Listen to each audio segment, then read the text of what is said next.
Good morning. Welcome to NewsWire here on SportsGrid. Happy Thursday. Maybe not so happy, depending on who you were rooting for in the National Hockey League and National Basketball Association. Some crazy finishes at the end in both games in the East Finals in the NBA and the West Finals in the NHL. We'll have a recap of those and also the latest in Major League Baseball. Today on the show, we have a guest contributor from Front Office Sports. Of course, we have a new show on our network, so we'll get to that in just a second. Also, Gilbert McGregor will join us from Sporting News to go over the latest in the NBA. And with the PGA Championship in the rearview mirror and another tournament on deck, we bring in Brady Cannon to talk some golf with us here on the show as well. But without further ado, let's get to our top story, which just simply has to be the comeback for the Indiana Pacers last night.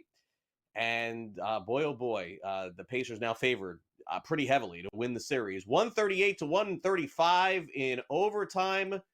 Lots of postscripts from this one, including Tyrese Halliburton and Reggie Miller. It seemed like this was reminiscent of the past with the choking sign. I don't know if you saw that in the game, and we can't show the video, but it definitely happened. The Knicks were up by 9 with 51 seconds left, and somehow the Pacers came back again. It's kind of crazy.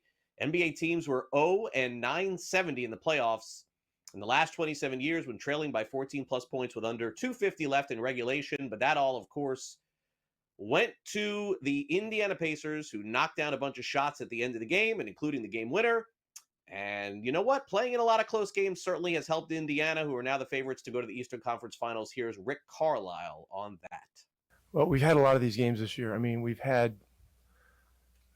probably had a dozen of them throughout the season. A lot of the games early where we were struggling were games we had to pull out. There were clutch games when we weren't playing particularly well, and it's a muscle. The more you exercise it, the stronger it gets, and it's not easy. It's not easy. There's been a lot of wild swings and scores throughout the season and the playoffs, but you certainly don't take anything like this for granted. This is very, very difficult to do, but it's a 48-minute game, and we always say, Pacer basketball is 48 minutes, and tonight it was 53 minutes. In my celebration, somebody said it was a 2, and then my focus just became winning it.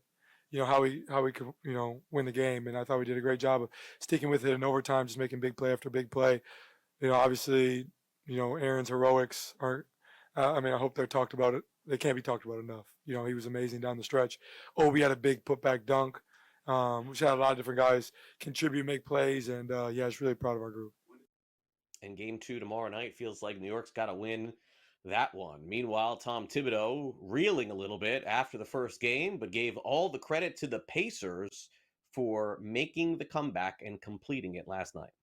Tom, you guys were obviously up 14 with about 3 or so minutes left. Just what'd you see that let them come back and force it? They can score the ball. Nesmith got loose. Halliburton hit big shots. You just can never let your guard down against them. No lead is safe.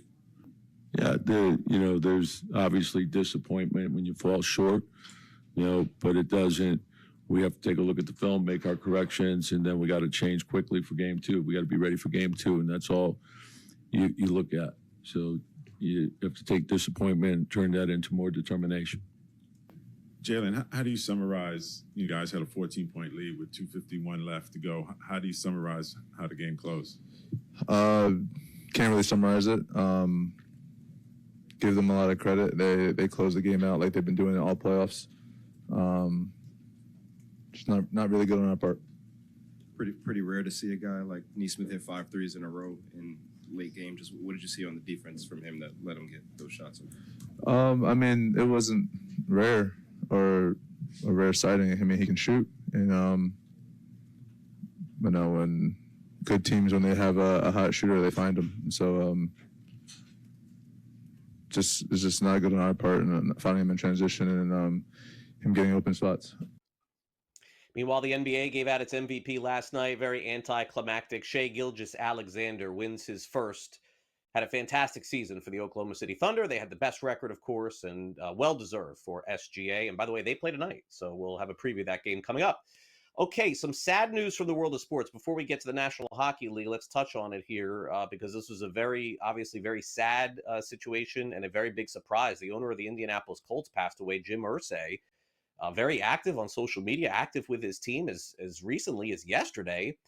Passed away in his sleep at the age of 65 years old. He was the youngest GM in history.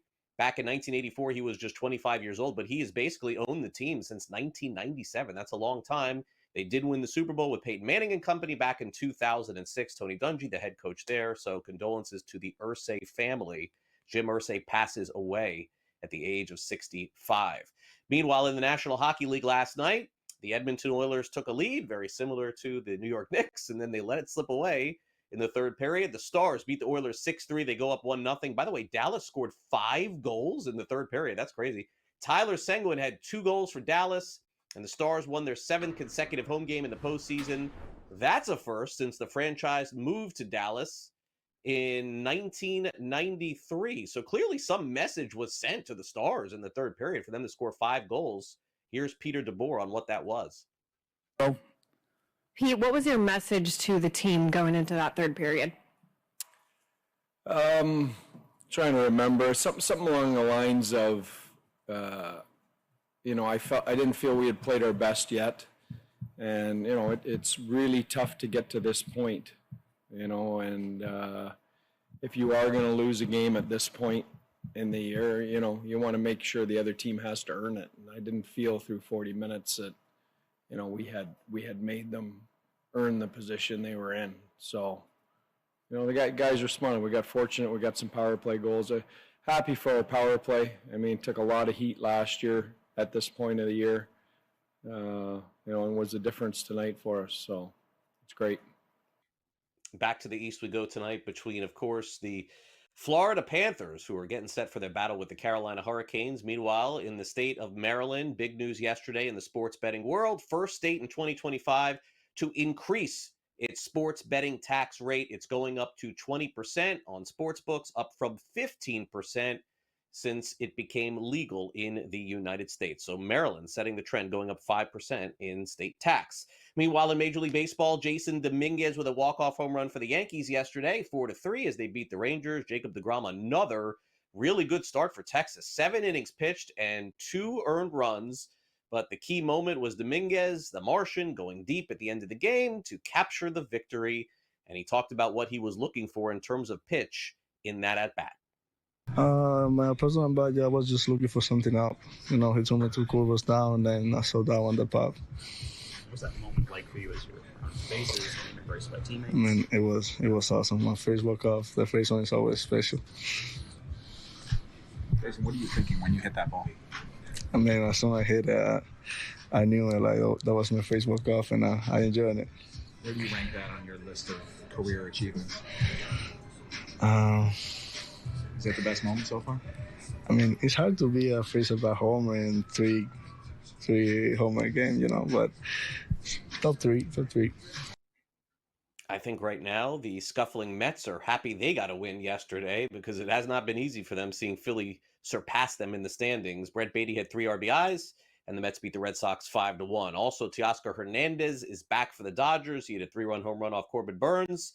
LA beats Arizona, and the final score in that one, 3-1. And Kansas City gets a win yesterday over San Francisco. Salvador Perez, the ageless wonder, had 3 hits, including a home run. That final score was 8-4. By the way, a host of afternoon games coming up in about an hour from now. Danny Burke will be with us from Odd Shopper. We'll preview one of those and some of the evening games as well. But up next is Gilbert McGregor from Sporting News. Has the series completely shifted in the East to the Indiana Pacers? We'll ask that question next when we return on NewsWire here on SportsGrid. So stay with us. We'll be right back after this.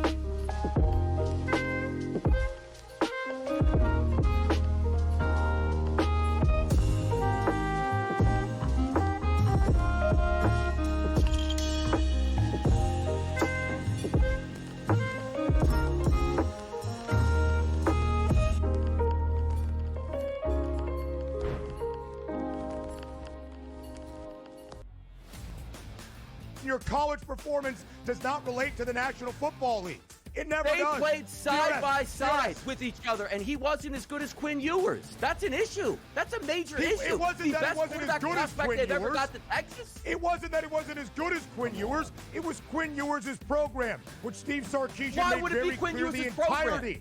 the entirety of the time that Arch Manning was in Austin. So for you to argue that because Ewers is a 7th-round pick, Quinn Arch Ewers' Manning is team. not that good and not deserving of being first overall is asinine. It is wrong. I It just is told you incorrect. he's going to be number 1 overall. My whole thing was I'm you're buying doing it your because thing now I where you expect him to double have a down on a decent take season. No, I'm that not is doing that. incorrect The when I best show it's quarterback incorrect. prospect to ever hit college football can't play He's over a not, though. 7th-round There were pick two who didn't even perfectly play rated good. quarterback Stop recruits it. in the history Stop of the it. sport. Quinn Vince Ewers couldn't Young even play at and Ohio Quinn State. Ewers. He couldn't even play at Vince Ohio Young State. and Quinn Ewers.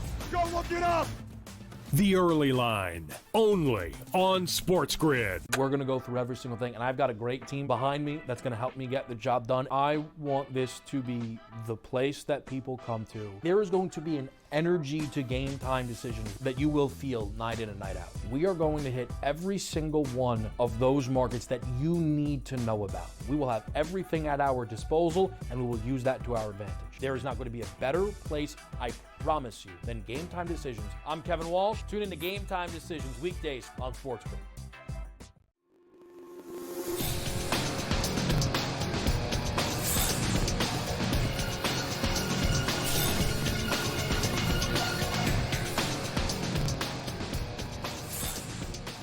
Well, if one game can shift the series as much as it may have last night between Indiana and New York in the Eastern Conference Finals, as the NBA got an all-time classic last night. Let's bring in Gilbert McGregor of Sporting News. Gilbert, I mean, you couldn't have really asked for more in this game. I mean, it looked like maybe this was going to be a laugher early on in this one and kind of go the chalky way, but Indiana not only rallies, but comes back to tie and then wins in overtime, getting an insane performance, certainly from a player they did not expect. I mean, this was a storybook script, and FanDuel is telling us the Pacers are now going to win this series.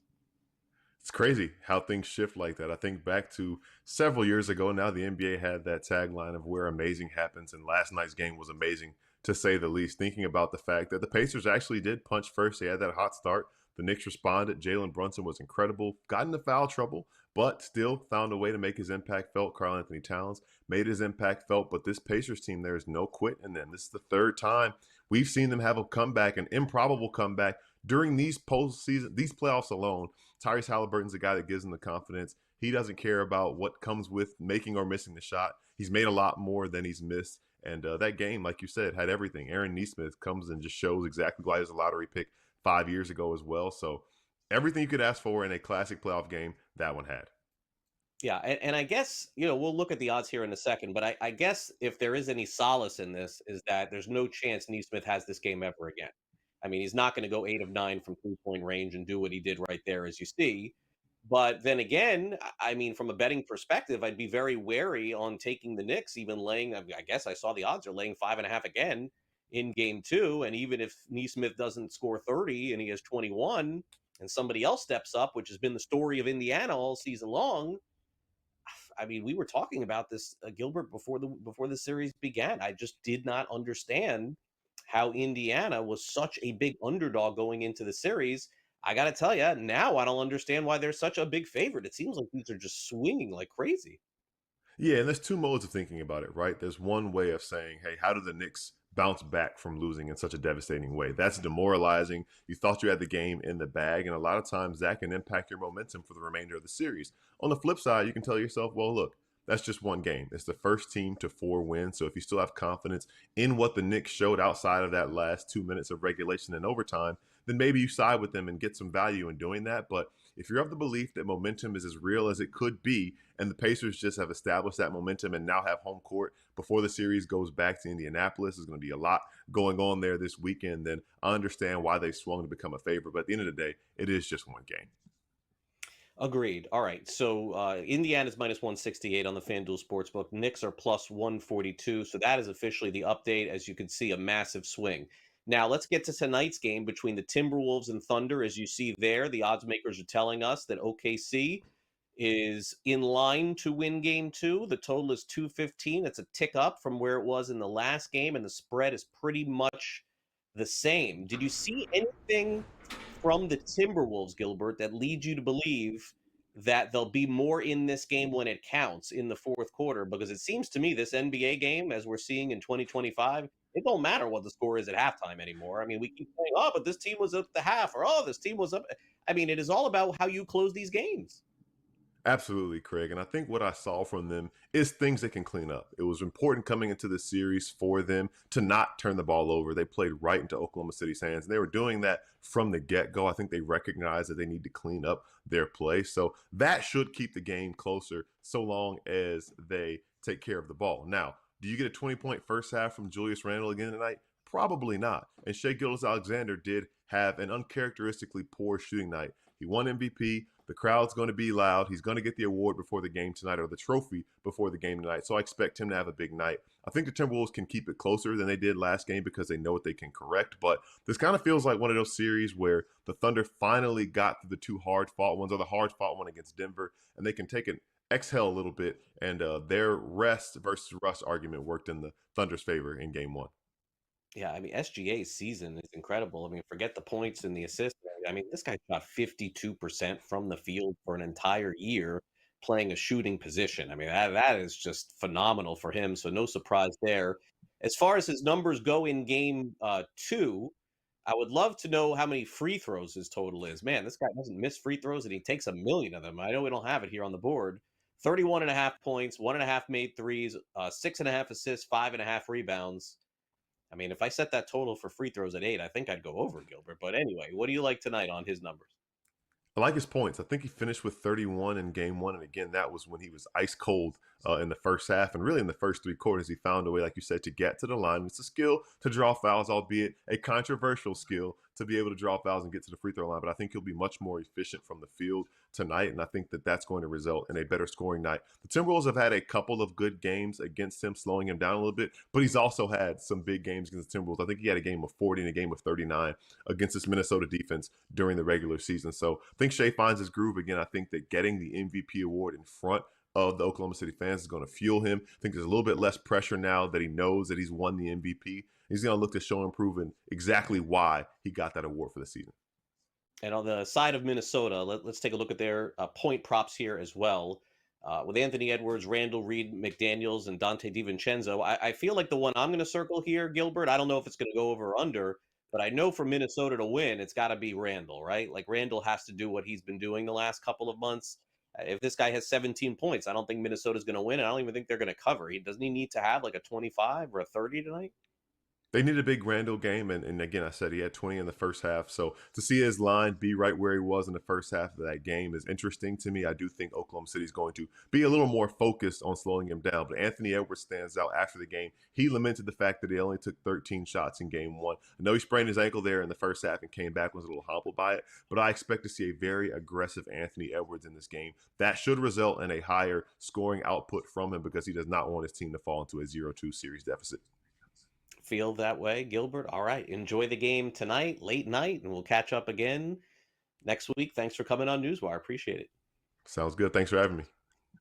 All right. Gilbert McGregor coming up next. Scottie Scheffler dominates the PGA Championship, and he's right back at it to win the Charles Schwab. I have never seen a golfer go into a tournament as big a favorite as I've seen Scottie Scheffler. This is the one, folks, and I've been watching and following this a long time. I've seen 5-1. I've seen 4-1. I have never seen a golfer 2-1 to win a tournament. Does Brady Cannon agree with that line? We'll find out next. You're watching NewsWire on SportsGrid. We'll be right back.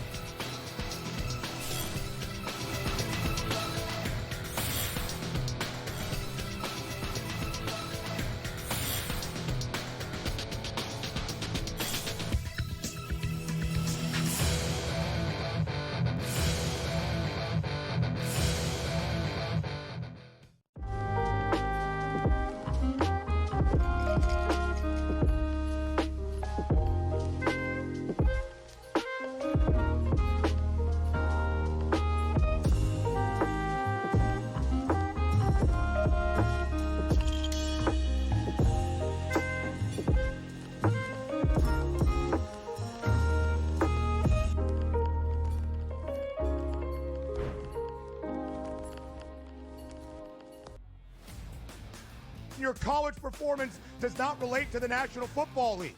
It never They does. played side by side DRS. with each other, and he wasn't as good as Quinn Ewers. That's an issue. That's a major issue. It wasn't the that best it wasn't as quarterback good as prospect Quinn they've ever Ewers. got to Texas. It wasn't that it wasn't as good as Quinn Ewers. It was Quinn Ewers' program, which Steve Sarkisian Why made would it be very Quinn clear Ewers' the entirety of the time that Arch Manning was in Austin. So for you to argue that because Ewers is a 7th-round pick, Quinn Arch Ewers' Manning is team. not that good and not deserving of being first overall is asinine. It is wrong. I It just is told you incorrect. he's going to be number 1 overall. My whole thing was I'm you're buying doing him your because thing now I where you expect him to double have a down on a decent take season. No, I'm that not is doing that. incorrect The when I best show it's quarterback incorrect. prospect to ever hit college football can't play He's over a not so. 7th-round There were pick two who didn't even perfectly play rated good. quarterback Stop recruits it. in the history Stop of the it. sport. Quinn Vince Ewers couldn't Young even play at and Ohio Quinn State. Ewers. He couldn't even play at Vince Ohio Young State. and Quinn Ewers. Go look it up. The Early Line, only on SportsGrid. We're going to go through every single thing, and I've got a great team behind me that's going to help me get the job done. I want this to be the place that people come to. There is going to be an energy to game time decisions that you will feel night in and night out. We are going to hit every single one of those markets that you need to know about. We will have everything at our disposal, and we will use that to our advantage. There is not going to be a better place, I promise you, than Game Time Decisions. I'm Kevin Walsh. Tune in to Game Time Decisions weekdays on SportsGrid.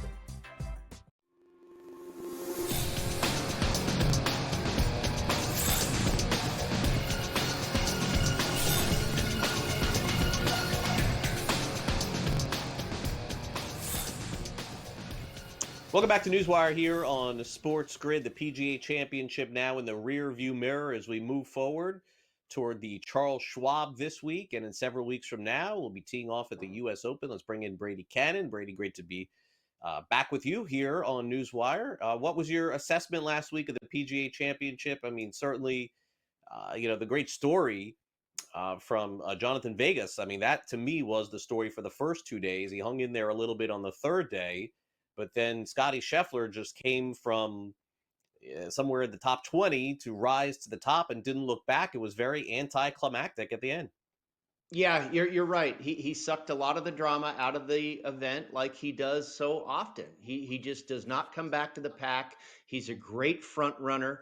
He's able to hold a lead. He just doesn't make any mistakes. And we talked last Thursday and we were looking at this leaderboard and you mentioned Jonathan Vegas and there was a lot of other guys, Alex Smalley, and we're like, gosh, who's who on this leaderboard? But eventually the cream started to rise to the top and John Rahm was right there, tied for the lead for a second. Bryson DeChambeau in the lead for a second. But both of those guys were just swallowed up and eaten alive by the three most difficult holes on the golf course, the Green Mile, 16, 17, and 18. Bryson DeChambeau going into the lead on Saturday at 8 under par and then makes a mess of the last three holes on Saturday. Rahm basically does the same thing on Sunday.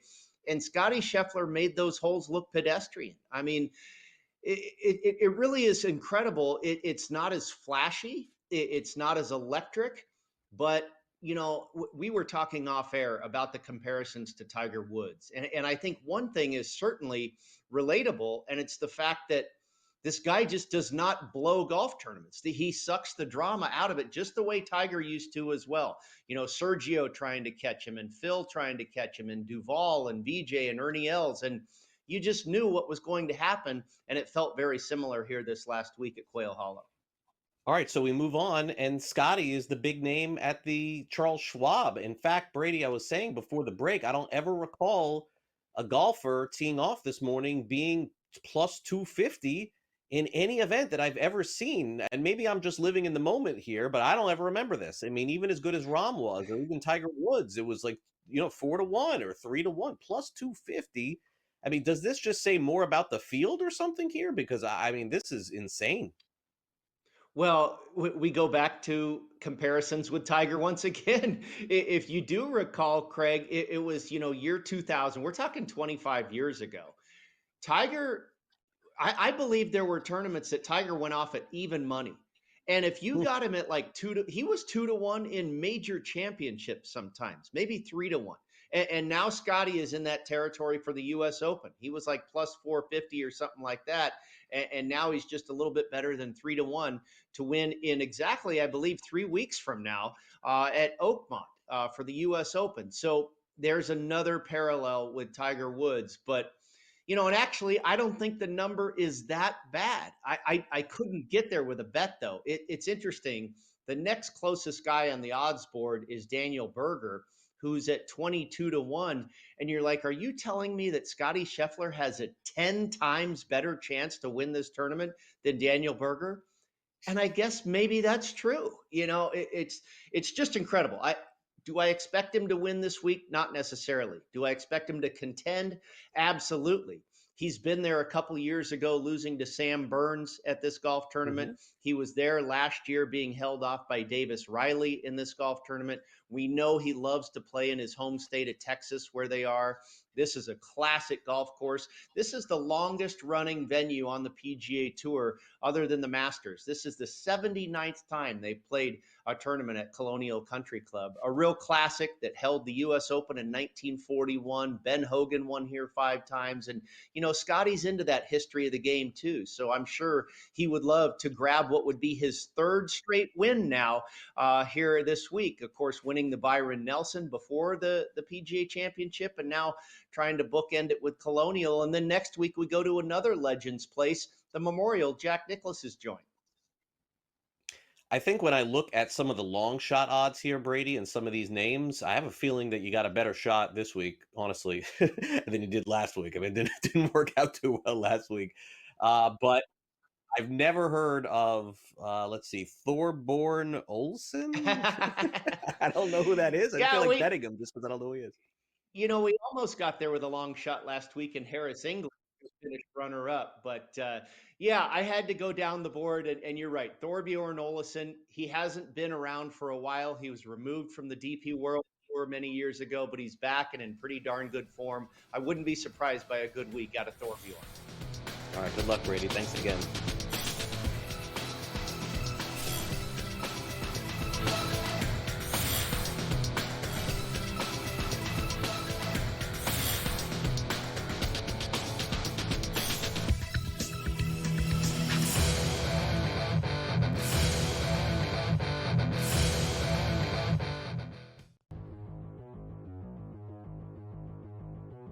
Buy or sell, Devers will be traded this season.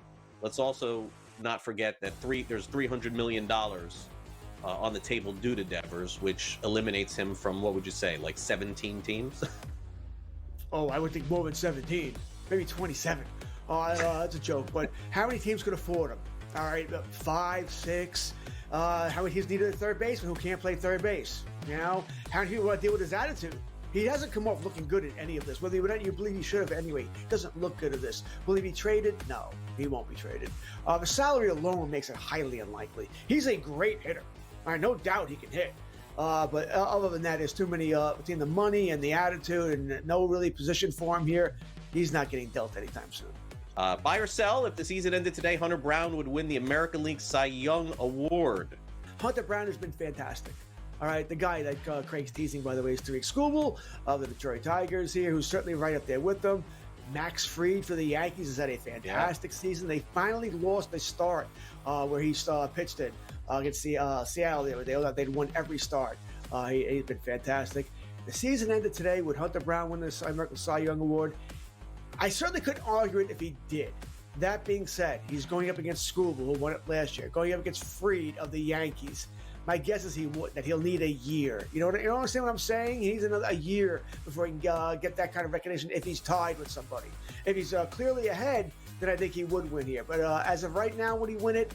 I'm going to say no. I'm going to say it would be probably Max Fried. Fantasy Sports Today. Weekends starting at 8 a.m. Eastern Time. Only on SportsGrid.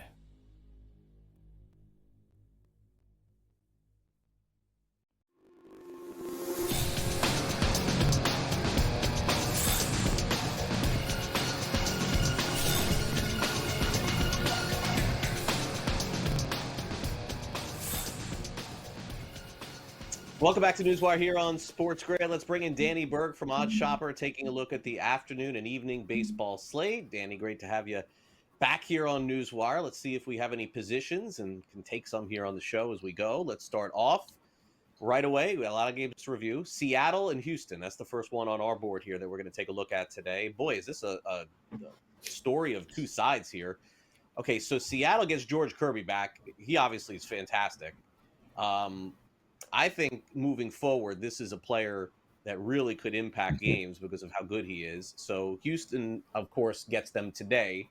And I think that when you look at Seattle and Houston, the question is on the Houston side, Danny, is that can Lance McCullers Jr. even throw a quality start at this point? I mean, I like the guy a lot. He was with them in the World Series. That was a long time ago. He's come back. He hasn't looked right at all.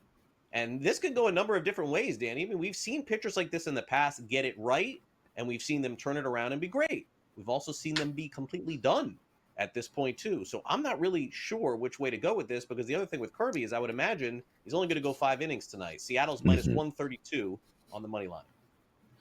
Yeah, I think it would be an easier decision if it wasn't Kirby's first outing of the season, right? Because like you said, I mean, his length is going to be limited being his first outing this year. But even with that, we know from the past that we can put stock into George Kirby. He's a great pitcher, and against a Houston team that's middling right now, I would rather have my money being on him than certainly Lance McCullers, who you alluded to has just been untrustworthy, volatile, whatever you want to put to describe him. It's all applicable right now. In the way that I ended up handicapping this, Craig, and again, I would certainly gravitate toward the Mariners winning this game, but a little bit more security is just fading McCullers specifically. I took him under 4.5 strikeouts, minus 110. I was actually kind of shocked that we were getting this spot with McCullers based on how he's performed, because you look at what he's done, 6.75 strikeouts per 9 innings in comparison to about 8 walks per 9 innings. And that's not even to mention that his ERA is almost at 8. His expected ERA is even higher than that.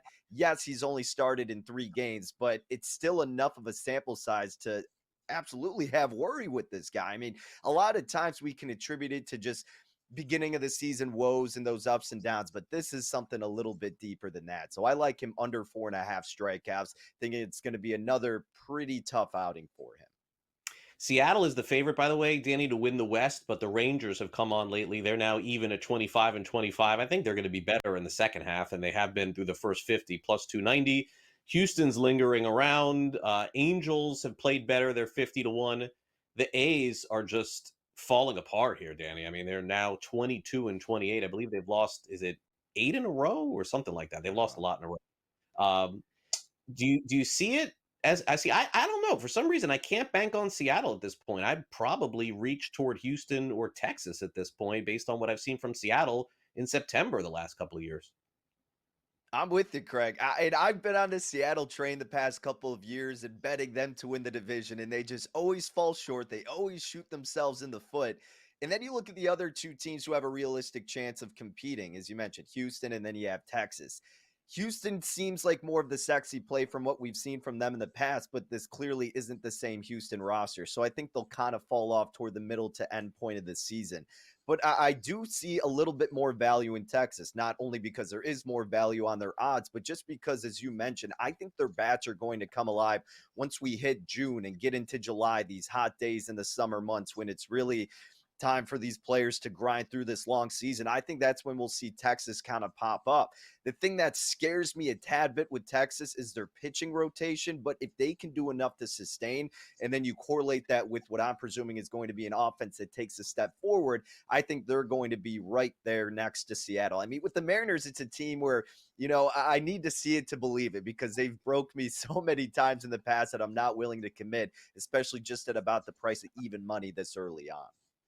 All right, fair enough. Let's now get to the Padres and Blue Jays, which is a game today at 1:08 Eastern. So got to act fast here. The Padres, for whatever reason, are just going through it offensively. They'll break out. I don't know, Danny, there's no doubt about that, but they just can't score. They couldn't score against Seattle. They've been shut out against Toronto.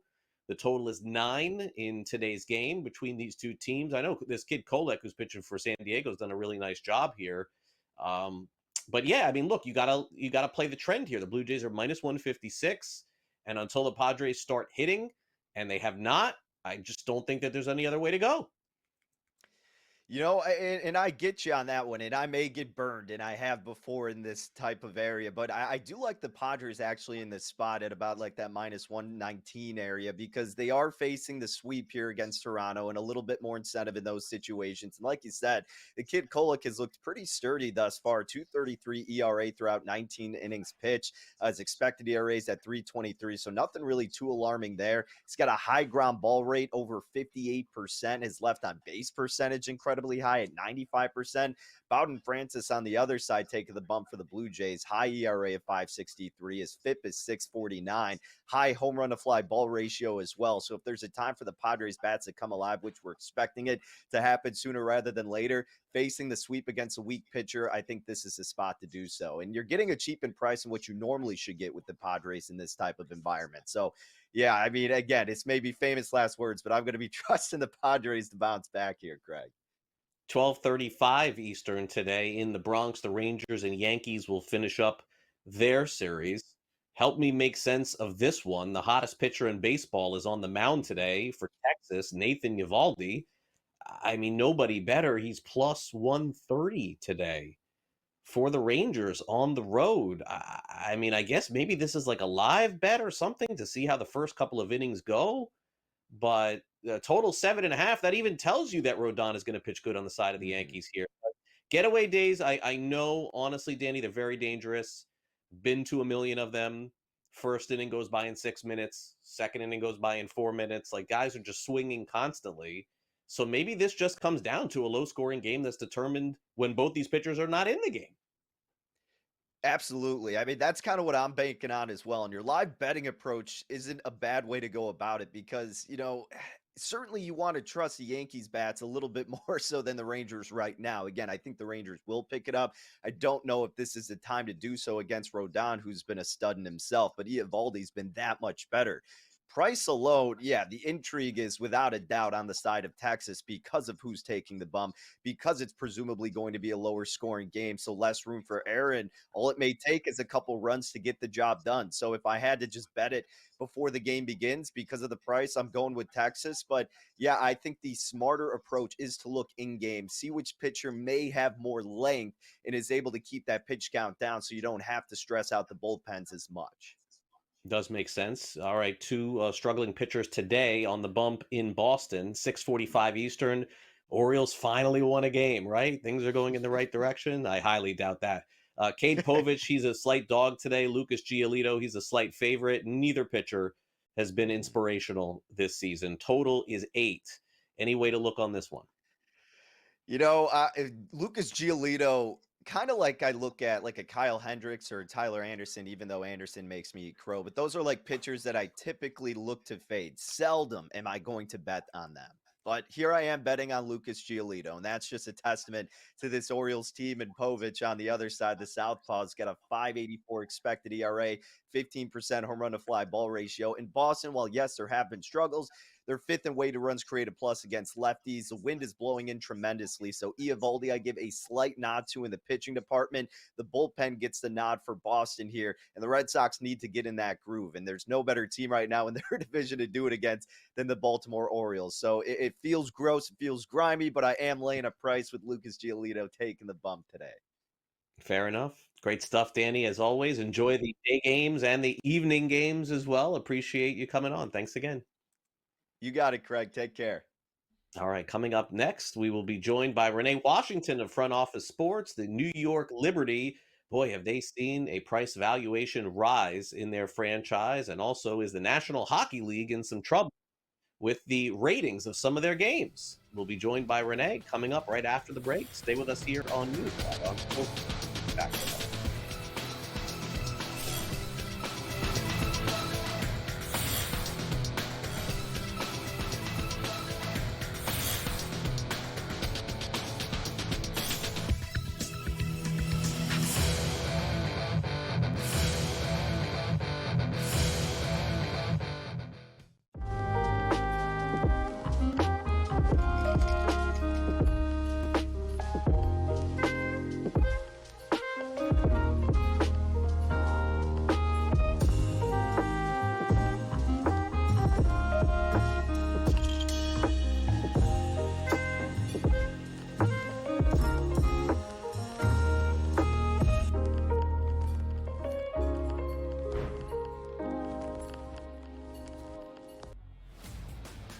your college performance does not relate to the National Football League. It never They does. played side DRS, by side DRS. with each other, and he wasn't as good as Quinn Ewers. That's an issue. That's a major issue. It wasn't the that best it wasn't as quarterback good as prospect Quinn they've ever Ewers. got to Texas. It wasn't that it wasn't as good as Quinn Ewers. It was Quinn Ewers' program, which Steve Sarkisian Why made would it be very Quinn clear the Ewers' program?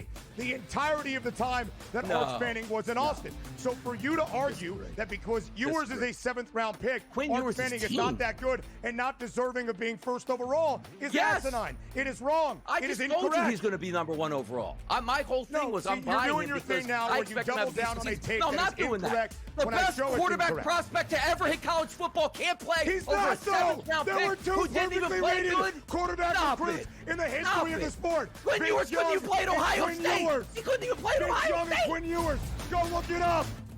The Early Line, only on SportsGrid. We're going to go through every single thing, and I've got a great team behind me that's going to help me get the job done. I want this to be the place that people come to. There is going to be an energy to game time decisions that you will feel night in and night out. We are going to hit every single one of those markets that you need to know about. We will have everything at our disposal, and we will use that to our advantage. There is not going to be a better place, I promise you, than Game Time Decisions. I'm Kevin Walsh. Tune in to Game Time Decisions weekdays on SportsGrid.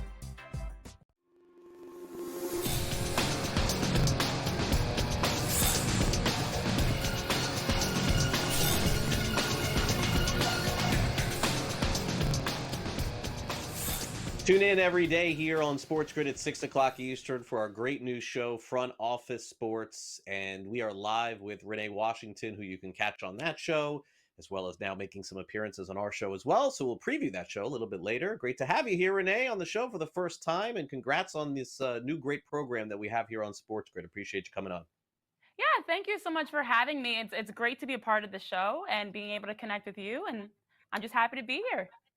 All right, so let's get started here. Let's talk about the National Basketball Association. I mean, we are kind of getting to the point here where we're seeing a lot of new faces in the NBA's Eastern Conference and Western Conference Finals, and we're going to have a new champion this year.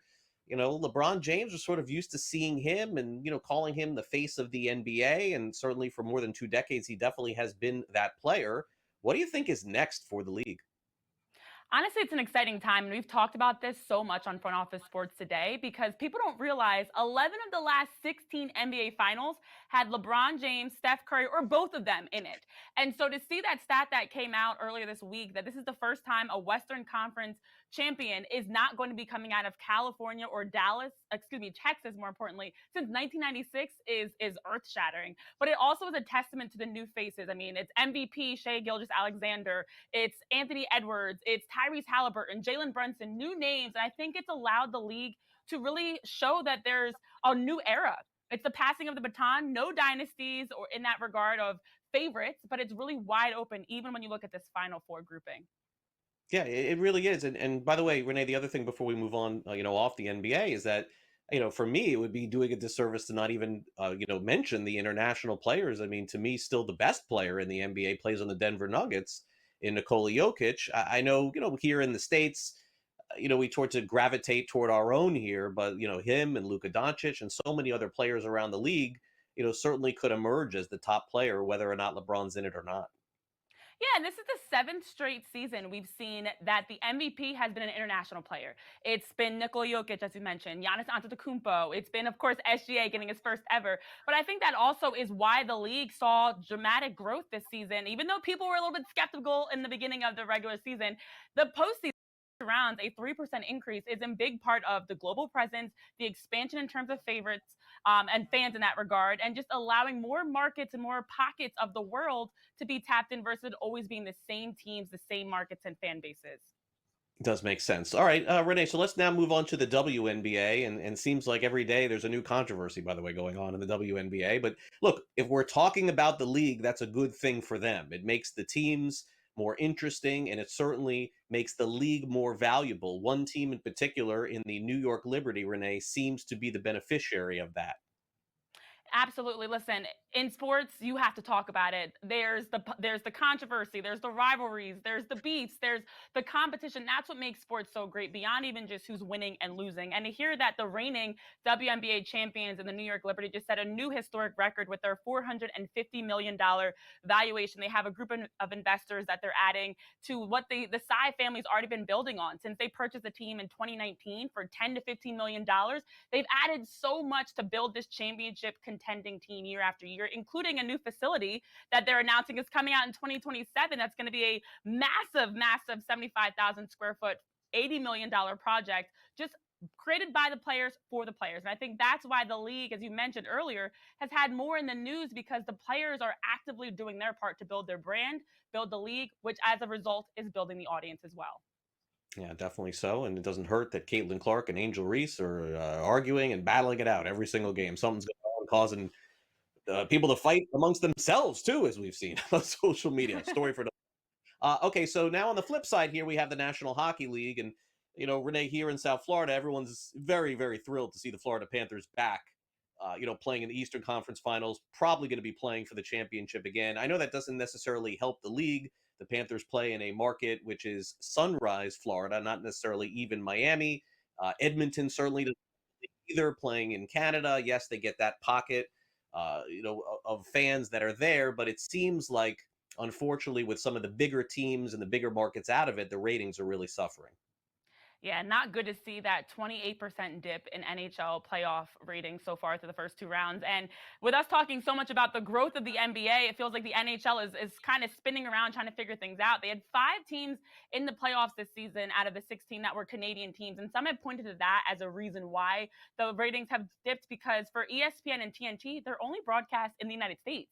So with hockey in general having such a big Canadian presence and the NHL having their own media rights, it's really caused there to be a dip in terms of ratings. But when you look at the actual action on the ice, and as you mentioned with the Florida Panthers and their 3rd consecutive Eastern Conference final, looking to defend their title, looking at the Dallas Stars winning 6-3 to open up Game 1 over Edmonton yesterday, the action's exciting. It's just they haven't been able to reach their audience.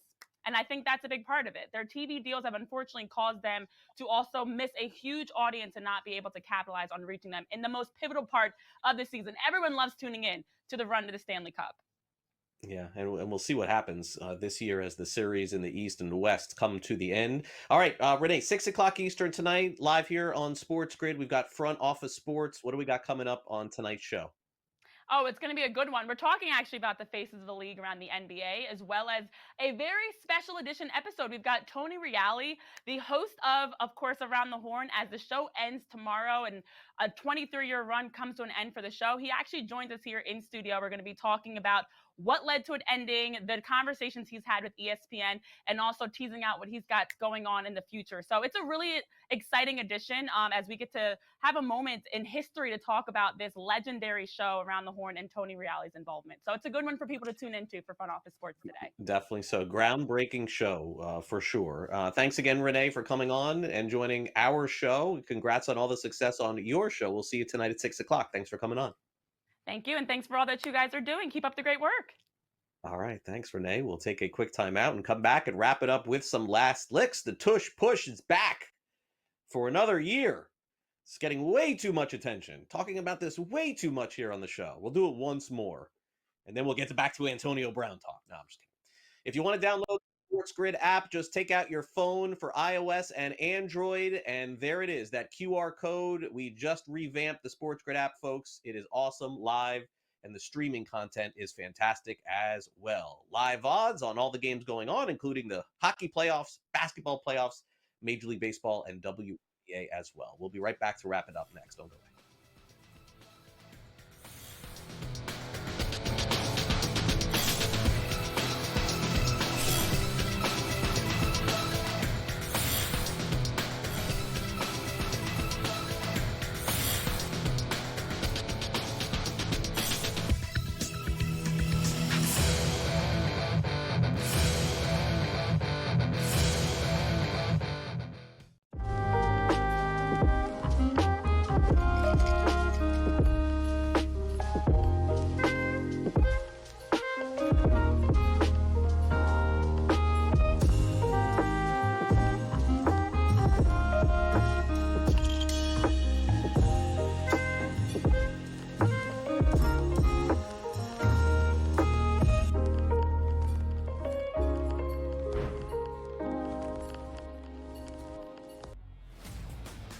your college performance does not relate to the National Football League.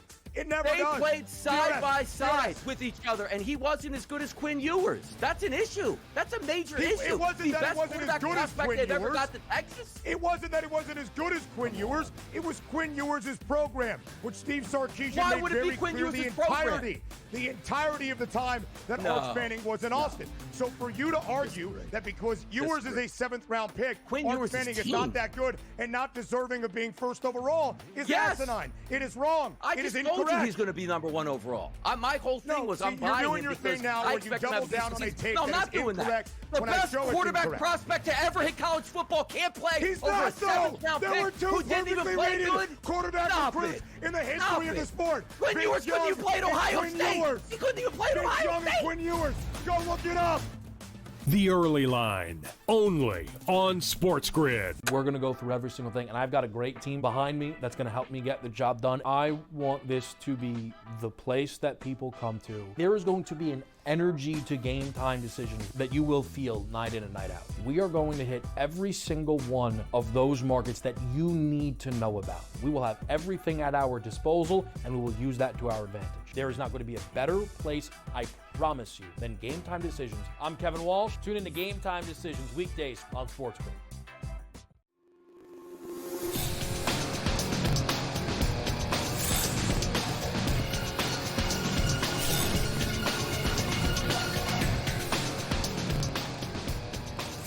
Welcome back to NewsWire here on SportsGrid. As we mentioned, afternoon baseball coming your way, so make sure you stick around. Scott Farrell's got a recap of all of it at 3 o'clock Eastern. But before we leave today, let's have one final note here on the tush push, brotherly shove, etc., and Players Week in baseball, and a little on those poor New York Knicks who dropped Game 1. It's time now for some last licks.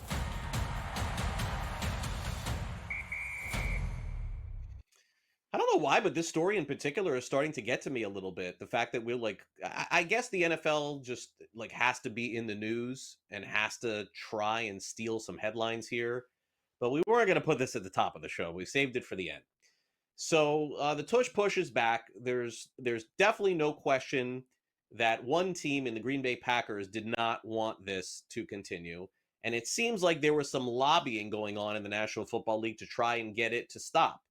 But I guess cooler heads prevailed here. And although, you know, you can say which teams voted for it and which didn't, we saw some of that yesterday. The reality is that the majority of the league feels that it's a play in football that seems to work and doesn't deserve to be banned just because it's successful. In fact, the owners apparently were fighting over this, and tempers were flaring yesterday at the meeting to determine whether or not this was going to come or go. In fact, Jason Kelce even showed up on behalf of the Eagles to prove his point, and Jeff Lurie, the owner of the Eagles, wanted to keep it, of course. But I mean, it really just makes no sense to me how the league and how the majority of the league could potentially think, let's ban something because we can't stop it. It doesn't really make any sense at all to me. But again, we are in May and there's no football. Is the UFL even going on right now? Is that even happening this year? Honestly, is that even going on? I have no idea. I have not seen one single highlight or game. But needless to say, side note, NFL, you can have me back when training camp starts in July. Until then, I'm good. We got baseball, basketball, and hockey to cover. Speaking of basketball, the New York Knicks yesterday dropped Game 1 of a potential 7-game series against the Indiana Pacers, and I do think this is going to be a long series. But did they really have to do this for Game 1 or before Game 1 of their best of 7? The Knicks put out different street names in New York on for naming some different players. And, like, what was it, Brunson Lane or something like that? I don't know. They like renaming streets based on the New York Knicks and their names. And they really hadn't even won much yet. Like, honestly, like, they've had a great season. Even if they were to get swept by the Pacers, it would be upsetting, but the Knicks would consider it a success beating the Celtics in the semis. But I would probably not start naming avenues and streets after the players until they actually get to the NBA Finals. And right now they're down 0-1 in the best of 7 series. Finally, coming up in August, we've got Major League Baseball's Players Weekend from August 15th through August 17th. It'll be centered around players' off-field interests, things they are passionate on, and as you may remember from past players' weekends, they will also have the last names removed from the jerseys and have their nicknames put on the jerseys as well. So this is always a fun weekend in Major League Baseball. And by the way, I'm looking forward to that coming up later this summer as well. As I mentioned, tons of afternoon baseball today, so we'll keep an eye on that for you. And then don't forget, coming up next, we've got Smiley Kaufman's show. He'll have the latest on the Schwab Open. I just went, by the way, if you want to go to SportsGrid TV on our Instagram page, I think Smiley just put all of his picks out for that tournament, so you may want to check that out. I just was scrolling through and saw that. Followed by that, we've got Pharrell Coast to Coast at 3 o'clock Eastern. So he's got a preview of tonight's game in the Western Conference Finals between the Oklahoma City Thunder and Minnesota Timberwolves. That's followed by Renee over at Front Office Sports from 6 to 6:30. So make sure you catch that show. 6:30 to 8, it's Game Time Decisions. That'll help you get all set for tonight's game and also the hockey game between the Carolina Panthers or Carolina Hurricanes and Florida Panthers. And then we've got in-game live game day followed by Gabe on Sports Rage tonight. So make sure you catch all of our programming and all of our shows. In addition, thanks to Renee from coming on from Front Office Sports, also Brady Cannon and Danny Burke and Gilbert McGregor. Those were our guests on the show, our director Luke and my producer Frank. I'm Craig Mish. Don't forget, you can catch our show here on NewsWire every single Monday through Friday from 11 a.m. to 12 p.m. Eastern. And this Saturday morning, I would invite you to check out our Fantasy Sports Today baseball show because we're going to have a full recap of the first 2 months of the fantasy baseball season. And one other programming note for those of you who catch the show every single day at 11 a.m., as you may know, Memorial Day weekend is coming up this week. So that means no work for some. And on Monday, that means me. So no show on Monday. We will be off. But we'll be back tomorrow to wrap up the week. And I look forward to seeing you at 11 a.m. Eastern exclusively here on SportsGrid. See you then.